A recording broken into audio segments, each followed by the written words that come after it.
اور جملہ خبریہ کی دونوں قسموں جملہ اسمیہ اور جملہ فعلیہ میں سے جملہ فعلیہ ہے، اس لیے کہ اس کا پہلا جز فعل ہے۔ قدیمہ ساجد ساجد آیا۔ اب یہاں ہم نے مسند الیہ اور مسند کو ڈھونڈنا ہے۔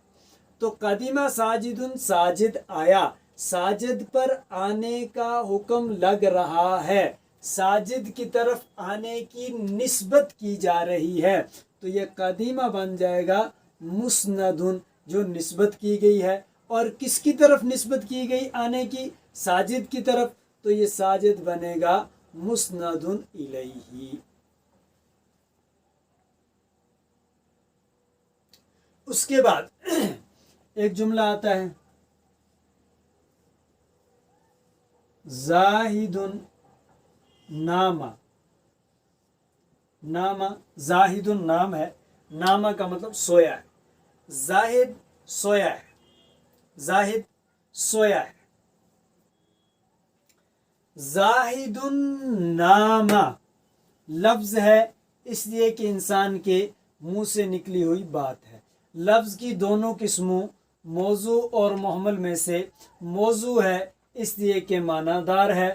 موضوع کی دونوں قسموں مفرد اور مرکب میں سے مرکب ہے، اس لیے کہ دو لفظوں سے مل کر بنا ہے۔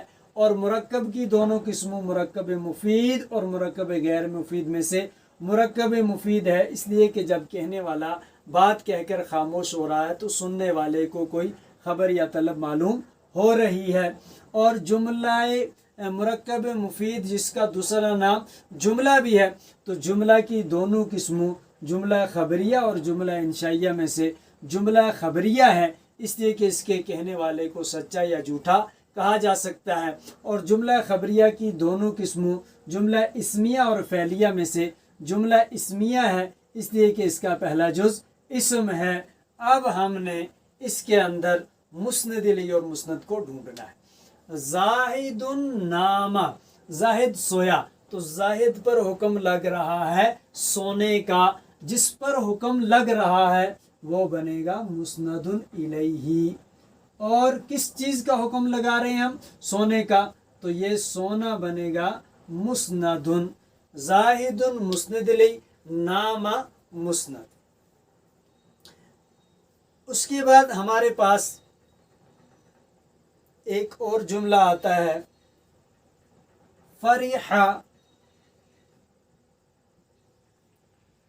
فرح طالب، طالب علم خوش ہوا، فرح طالب، طالب علم خوش ہوا۔ اب ہم اس کا اجرا کریں گے۔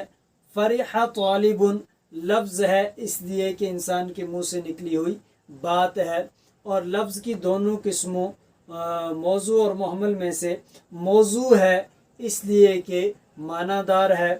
اور موضوع کی دونوں قسموں مفرد اور مرکب میں سے مرکب ہے، اس لیے کہ دو لفظوں سے مل کر بنا ہے۔ اور مرکب کی دونوں قسم مرکب مفید اور مرکب غیر مفید میں سے مرکب مفید ہے، اس لیے کہ جب کہنے والا بات کہہ کر خاموش ہو رہا ہے تو سننے والے کو کوئی خبر یا طلب معلوم ہو رہی ہے۔ اور مرکب مفید کی دونوں قسموں یعنی جملہ خبریہ اور جملہ انشائیہ میں سے جملہ خبریہ ہے، کیونکہ اس کے کہنے والے کو سچا یا جھوٹا کہہ سکتے ہیں۔ اور جملہ خبریہ کی دونوں قسموں جملہ اسمیہ اور فعلیہ میں سے جملہ فعلیہ ہے، اس لیے کہ اس کا پہلا جز فعل ہے۔ فرح طالب، طالب علم خوش ہوا۔ اب ہم اس میں مسند الیہ اور مسند ڈھونڈیں گے۔ تو فرح طالب، یہاں پر طالب علم پر خوش ہونے کا حکم لگایا جا رہا ہے، طالب علم پر خوش ہونے کی اسناد کی جا رہی ہے، تو طالب علم کی طرف اسناد کی جا رہی ہے، تو یہ بنے گا ہمارا مسند الیہ۔ اور فرحہ کی اسناد کی گئی ہے تو یہ بنے گا مسند، اسناد کیا ہوا، اسناد کیا ہوا، اور جس کی طرف اسناد کی گئی ہو۔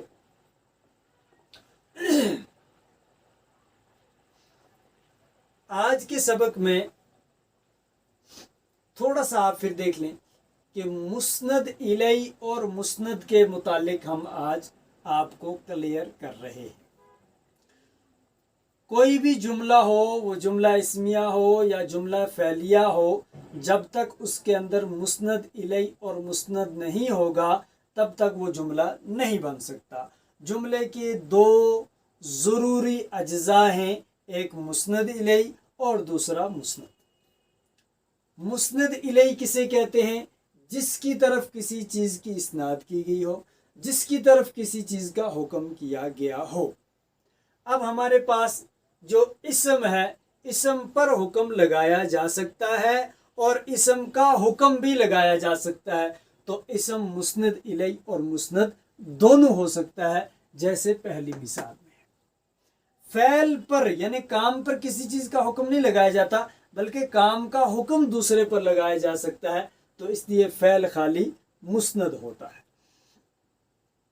تو آج کے سبق کا خلاصہ ہمارے سامنے یہ آیا کہ اسم مسند الیہ اور مسند دونوں ہو سکتا ہے، فعل صرف مسند ہوتا ہے، حرف نہ مسند ہوتا ہے نہ مسند الیہ۔ تو ہمارے پاس اگر دو اسم ہوں ہم جملہ بنا سکتے ہیں، ہمارے پاس اگر ایک اسم اور ایک فعل ہو ہم جملہ بنا سکتے ہیں، ہمارے پاس اگر دو فعل آ جائیں ہم جملہ نہیں بنا سکتے، اس لیے کہ فعل خالی مسند بنتا ہے تو مسند الیہ نہیں بنے گا۔ اور اسی طرح اگر حرف آ جائیں دو تو ان سے بھی جملہ نہیں بنے گا، کیونکہ حرف نہ مسند الیہ بنتا ہے نہ مسند بنتا ہے۔ اس کے بعد یہ جو جملہ خبریہ ہم کہتے ہیں، اس کے اندر سچا یا جھوٹا، یہ احتمال ہے کہ سچ بھی ہو سکتا ہے اور جھوٹ بھی ہو سکتا ہے۔ نبیل قائم، نبیل کھڑا ہے، اگر واقعتاً کھڑا ہے تو یہ سچ ہے، اگر کھڑا نہیں ہے تو جھوٹ ہے۔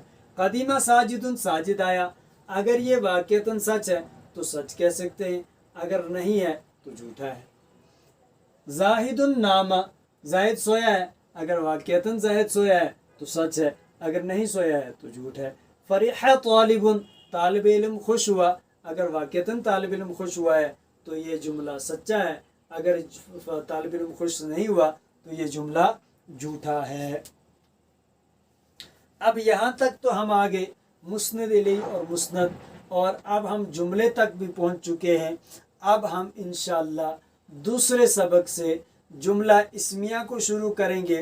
جملہ اسمیہ کے پورے قواعد کو پوری تفصیل کے ساتھ، ترکیب، اجرا، قواعد سارے انشاءاللہ جملہ اسمیہ کے آئیں گے۔ وآخر دعوانا الحمدللہ۔